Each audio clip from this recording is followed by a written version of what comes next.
नमस्कार, माझं नाव बाळासाहेब नामदेव भवानी, मुक्काम पोस्ट अकोला, तालुका सांगोला, जिल्हा सोलापूर.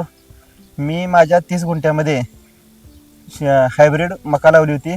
शक्तिवर्धक हायब्रिड सीड्स SX1627 ह्या व्हरायटीची. याच्या अगोदर मी बऱ्याच व्हरायटी केल्या होत्या, पण त्याच्यापेक्षा मला हे उत्कृष्ट वाटलं. आणि मी माझ्या 30 गुंठ्यामध्ये लावल्यामध्ये मला फक्त मी एक स्प्रे मारलेला ह्याला, रोगाला बळी पडत नाही आणि हाईट भरपूर आहे.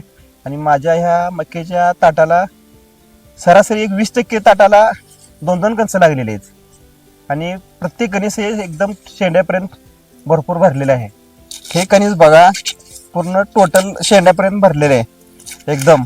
आणि दाणे एकदम मोठे आहेत आणि दिसा एकदम टॉप आहे. काय एकदम ह्याच्या कडेपर्यंत शेंड्यापर्यंत भरलेले आहे. सेम टू एका ताटाला 2 कणसं लागलीत. हे बघा, कणीस एकदम टोकापर्यंत भरलेले आहे. याला 2 आहेत. हाईट बघा किती आहे, वर उंच माझ्या हाईटपेक्षाही 2-3 फूट जास्त आहे. प्रत्येक एक ना एक कणीस एकदम टॉप आहे आणि शेवटच्या टोकापर्यंत भरलेला आहे.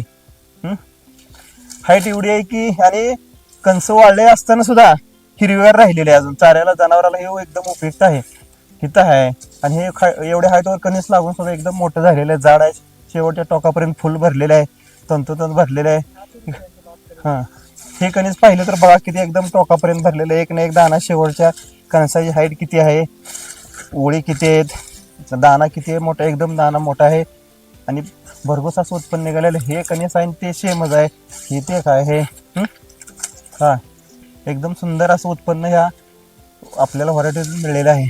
मी आतापर्यंत बऱ्याचदा मक्याची शेती केली, पण आता जी लावलेली व्हरायटी आहे ही शक्तिवर्धक हायब्रिड सीडची SX1627 ही एकदम मला आतापर्यंत टॉप वाटली.